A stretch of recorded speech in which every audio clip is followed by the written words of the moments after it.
So right now, we are working intensively with the principals, with the Office of Instruction, to make sure that we have the staff in place for both programs. We are going to need to reassign, probably, I'm estimating about a quarter of our teachers to the remote academy in order to sufficiently staff that. We still have a lot of details to work out, especially at the secondary level. Elementary is a little more straightforward, but at the secondary level, we are gonna have some challenges because there are so many singleton classes, there are so many elective offerings, especially at the high school, and we're gonna do our best to be able to provide as comprehensive a program as we can, and also still maintain the program in the hybrid model. So that will be challenging because we're doing this with the same amount of staff as we had.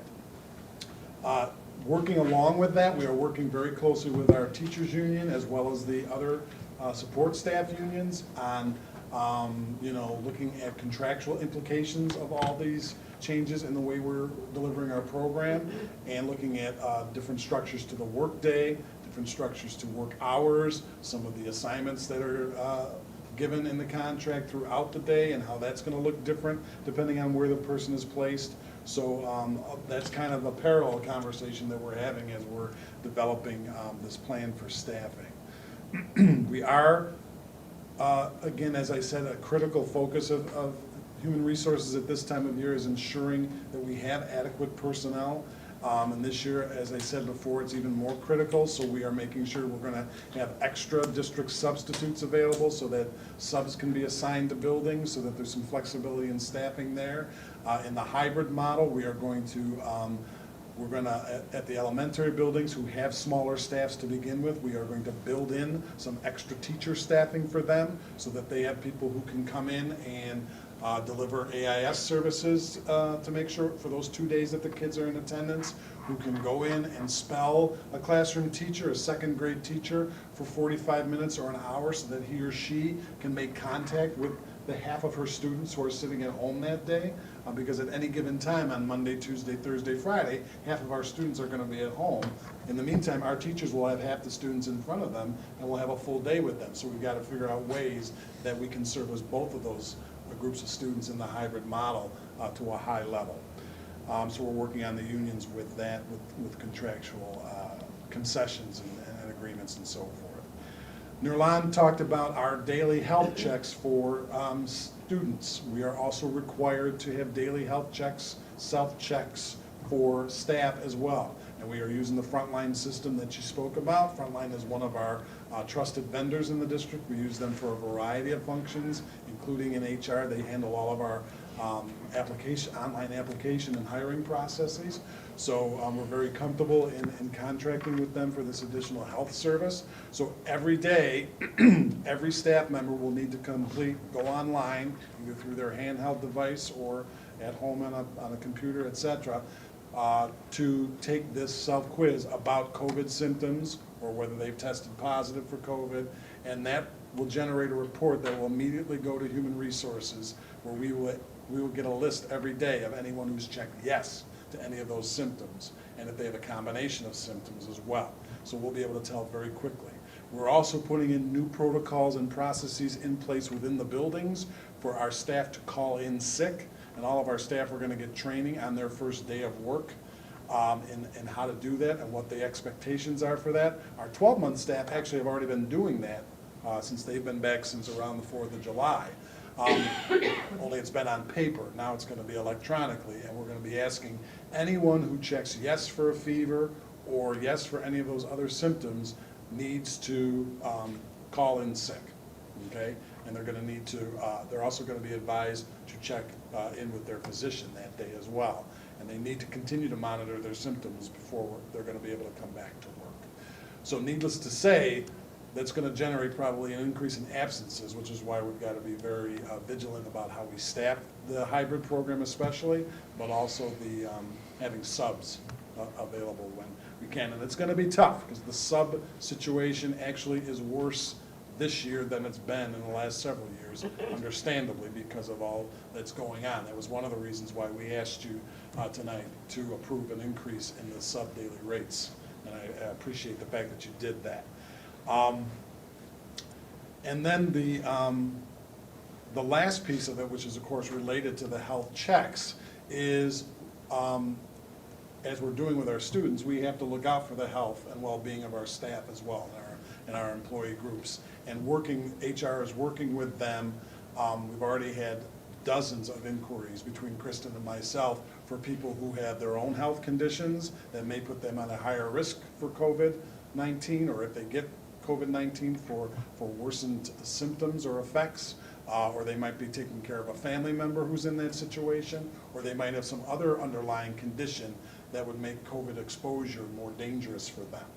So we're working with them within the confines of the state emergency law, the governor's orders, the federal emergency law, FMLA, the Americans with Disabilities Act. All of these come into play, and we have different flow charts and different conversations that we have to have with them depending on their situation to determine, A, can they be at work? B, if they're not at work, are they going to go out on a leave? Or C, are they a candidate for telework, where they can work from home and still be working but not be exposed to other people? So there's a lot of complex decision-making that goes along with that, but we do, of course, want to ensure that our staff are healthy, that that folks are not put at risk, and that they're not putting colleagues or students at risk as well. So those four areas are really the main emphasis right now in human resources, along with filling all of our usual openings and new teacher orientation next week and all those things, all those good things for the start of the school year. So, any questions or things I can clarify? Great, thanks. I know time is essential, but I'd like to also put a plug for community programs. I know folks are not thinking about those things, but they will pop up in terms of cup care, whether we are still providing care. The answer is yes. We thought that once reconfiguration was done, we had everything buttoned up, and then COVID happened, and we had to kind of like redo our financial structures, all of that stuff. So yes, cup care will be in operation the day that school opened. UPK will also be in operation following the hybrid model that the district has set forth. And if you recall, we have added an additional site, which is through the town of Henrietta. So they will be following all of the procedures and processes that we have in place. The good news is that adult literacy will also happen as well. Just like when COVID happened in March, we had to quickly go online. New York State has a curriculum that they wanted us to follow, and that's the curriculum that we've been following for adult literacy. But UPK is going to be the same thing. So if you're hearing these things, more information will come out, but just know that these programs are still in existence and they are alive and well. Will Healing Connection still be allowed to come on? Absolutely. Okay. Healing Connection, and we're also, we looked into the possibility because we are concerned about that for staff, you know, Right. instead of staff mental wellness, so we started asking them more questions in terms of do they support adult as well. We know that the staff has EAP, access to EAP, but we also want to make sure that it's expanded a little bit. And so, yes, they say they can provide some support for that. So, yeah, we'll have them. Yes. Question about UPK, you said that they're doing the hybrid model as well. Are they being provided with resources to connect online at home, or do they have to provide that themselves? Well, we're still looking into that right now. Those are things that we're working on with the teachers. At Good Shepherd, some of the teachers are from here, all right? And if you recall, we also implemented the Foundations program at all of the sites. So that's one of the programs that we will continue. Part of UPK, in addition to the academic, it's a lot of play as well. And so some of the videos that teachers have done in March all the way through June, we will continue to do some of those things for those play things or play activities at home. But in terms of the academic, it will still be focusing on foundations, the math skills, some of the world stuff that they want us to do. So, yeah. I have a question. As we're sitting here, all of a sudden it just popped in my head. What about BOCES that rents from us in the Webster Learning? They're still going to be over there on their own schedule, or? Yeah, I'm gonna speak to it in general terms, and then Andy, I don't know if you want to pop in, but I know that a lot of those programs have tried to align their schedules to component districts. Okay. So I expect that several of the BOCES programs are going to be on a hybrid model as well, to try to align with the districts that they serve. But regardless of whatever their schedule looks like, it wouldn't interfere with our operation at all, because there No. really isn't any crossover. Yeah, we actually did a building tour with them last week. Okay. And we're out, we're putting the same markings on their side as we have, and like Bo said, they'll be hybrid, a lot of their programs as well. So Mike Sweeney and their site principal work closely together Okay. to make sure that there's no impact on each other. But they're doing a lot of similar things that we are. I assumed so, but it just kind of popped in my head. Thank you. Okay, I know that that was a lot to digest. It's, you know, we've been trying to keep you up to speed, but things have been happening really quickly, and in the summer, we don't meet as often, so we wanted to take the time to kind of walk you through all these different components and give you the opportunity to comment and question and push and pull on some things a little bit. It is going to be, like I said, I can't say enough about how hard folks are working. I think, you know, this is gonna be, it's gonna be a unique situation, and I told the administrators today, you know, I know that the last 6 months has been incredibly difficult, and folks are working really hard. I think we all have to prepare ourselves mentally that, you know, this is gonna be the most difficult task that we've ever encountered as education professionals. This fall is really making all these models work, but I do feel like we're up to it here. And as Dina said, you know, if there's a silver lining in this situation, it's that, you know, I think there are some real opportunities to address some issues around equity, issues around how we engage kids in learning, and how we connect them to the world in a meaningful way. Because quite honestly, in education, our systems oftentimes lag behind the world around us for a lot of different reasons. And even though, you know, we graduated 94% of our kids this year, we're still losing 6%, which is too high. And so the models that we put in place, they don't work for all kids. And so I do think, to Dina's point, that this gives us an opportunity to really look at how we support kids, how we support families, the services that we provide on a daily basis, and to do better and to be better.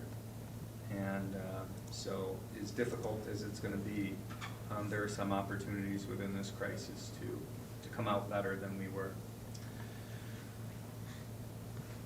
So we'll close that portion with that, and I'm sure there'll be a lot more conversation in the days to come.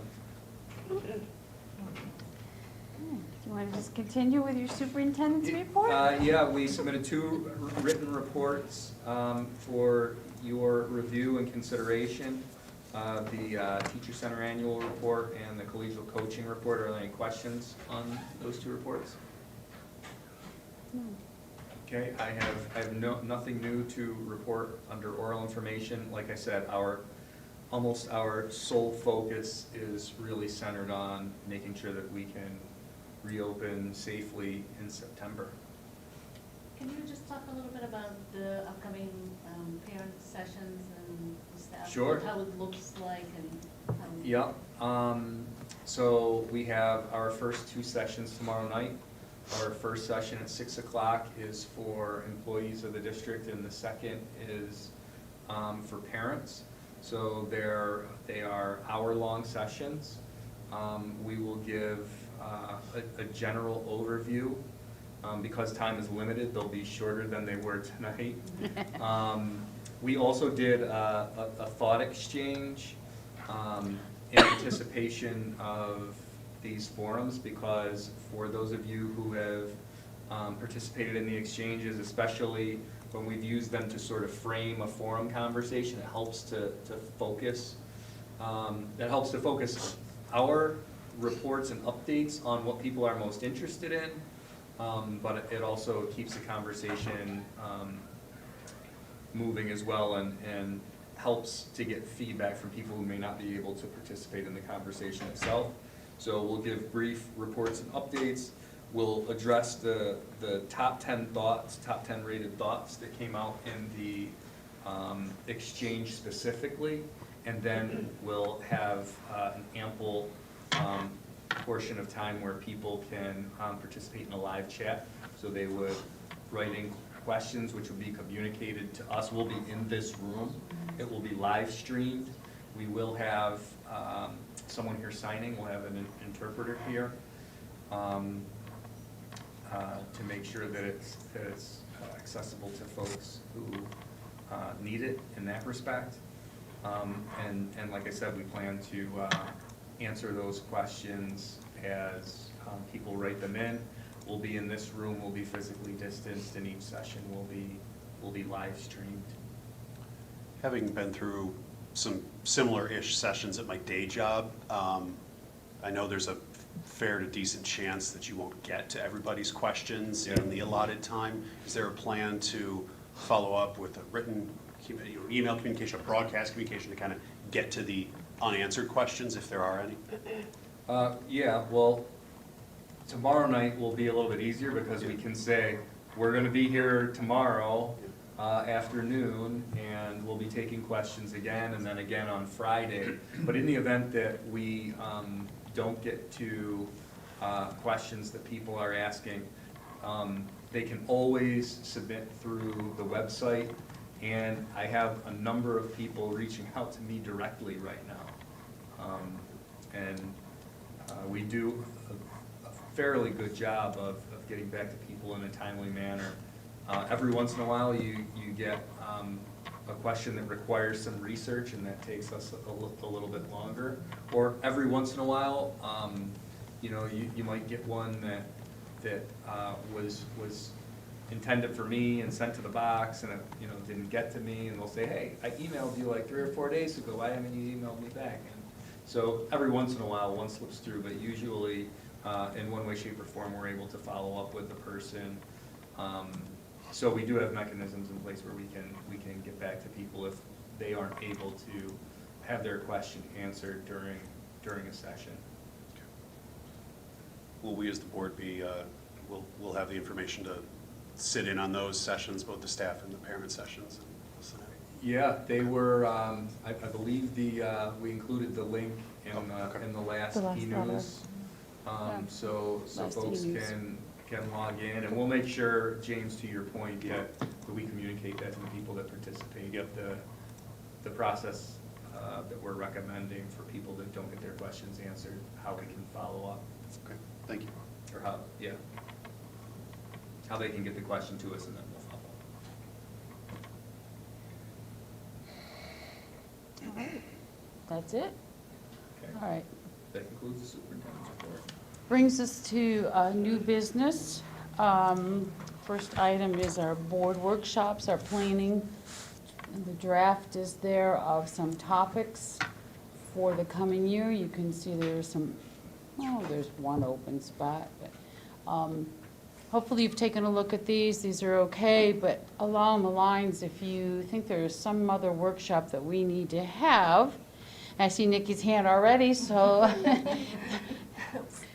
Well, I was thinking, since we can't get into the schools this year, is there a way that we can have, whether it's because that's an extra person in the buildings, but a video or pictures of how classrooms are set up, and feedback from staff of how it's going, and from principals and everyone, just so we can kind of get a feel of how everything's going and actually see a classroom.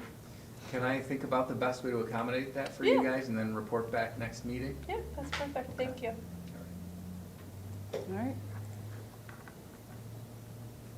Again, if you have some thought, it doesn't have to be tonight, but there's, something comes up, I don't care if it's 4 months from now and you decide you'd really like a workshop, just let us know and we'll see what we can do to accommodate that and make it happen. Because that's what it's about, getting information so that we can do what we do. I just looked at Pat. I know that there was some presentation at the MCSBA Labor Relations Committee in the last year that, like, you leaned over to me and you're like, oh, that would be a great workshop. workshop session. I'm racking my brain for what it was. I'll look back in my notes. Maybe we'll think of it, yeah. Yeah, just let us know. All right. The second item was the draft staff appreciation letter there. Hopefully everybody had a look at it. I thought it was, okay, and if there's anything we missed, now's the time, because it's going to go out. Okay, great. I would like to just remind folks that Karen will be sending out the agenda setting document. It's an opportunity if you want to join in on an agenda setting process. It would be key to make sure that it's filled out so that, because we've been doing them by Zoom, I'm not sure, or Google Meet, excuse me. I had a Zoom meeting this afternoon, but you know what I mean. Zoogle. Thank you, I like that. Go. So that if we continue doing those for a little while yet, then we wouldn't miss getting you the link if you wanted to participate in it. We usually do them 7 a.m. bright and early, which I've been up for a while, so it works for me. But if make sure when Karen sends it out, if you want to join in, that would be great. The other thing that from a follow-up from a previous meeting was folks were going to look at their schedules to see who wanted to be the sports booster liaison. If people still haven't had that opportunity, I'm just reminding folks to think about it. We still have time to get that. Their meetings are going to be really different this year anyway, so it's not as critical as it normally would be, but, we can make it work. All right. And I just made a note that Monroe County School Board Association sent out an email about their fall law conference, and it's going to be in person. So if you're interested, don't forget to let Karen know about that. Yes? What about NISBA doing everything virtual this year?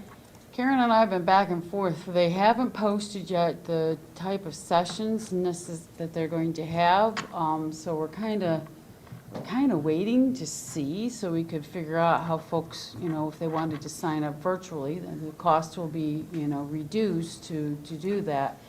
So I would say we keep an eye on that. And Karen? It's supposed to open up on Monday. I am on vacation next week, but I did contact them and they said that we still had till September something. And I told her, I explained that we were concerned that even with Google or Zoom, that the sessions would sell out or get overcrowded. Yeah. And she didn't seem to see that as a concern, so. But so they were finalizing 8 more sessions and then getting ready to post everything. Okay, thank you. So it should be, I would assume this week, so people have a chance to look at it before it goes live on Monday. So with Karen being on vacation, it gives us the week to see if it comes live, the information, and then we can email her so she can get us registered. I'm going to be registered for the business meeting portion. So, but that's not a non-fee event, so I can't imagine how they're going to do that. I'm not planning on attending any sessions virtually, but I did agree to present during a virtual session, which I've never done before, so we'll see how that goes. You'll do great. We'll see. But yeah, sure, we'll try it. All right, so keep a lookout for the NISBA conference. Think about whether or not you want to attend virtually. If you don't want to, that's fine. It's a different year. All right. Recap. I just have one more thing. Oh, sorry. I'm sorry, one more thing. For those who have not given me your food selection, I need for our retreat, I need that before the end of day Friday, because I have to call them so that it's ready when I get back. I need to give them some time. Or bring your own. Just automatically will give you the egg and olive sandwich. There you I go. like it. All right, my eyes are fuzzy, so I may not be able to read it okay. So we have an amendment to the calendar, so classes will begin on September 8th, so that the teachers and staff have a little bit more time to prepare. The transfers of funds into the 2020 reserves, retention of funds, and final tax computations were all approved. Sorry, I can't read what I have here. I'm sorry, my writing is really bad. The kickoff won't happen in person this year. We have a welcome back video that will be in its place. Diane will represent the board, and there will be no in-person liaison visits this year. What was the other thing? I can't read my writing up here, so I'm probably going to, the board retreat is on August 25th at 6 p.m. The following board meeting will be on September 8th at 7 p.m., so back to normal time starting in September. And I was going to mention your lunch, I have it actually written down, that I can read. I wrote that big. And then the last thing, coming out in the near future, we will put out what we're going to look for, looking for a new board member. That will come up in the near future. All right. And a reminder to stay and sign the tax warrant. Stay. All right. Then I'll take a motion to adjourn our meeting. James, Nikki, second. All in favor? Aye. Aye. All right, thank you everyone for a great meeting.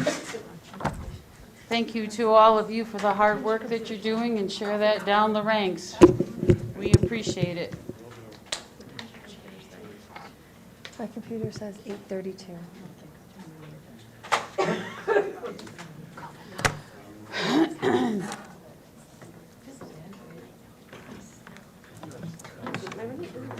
All right.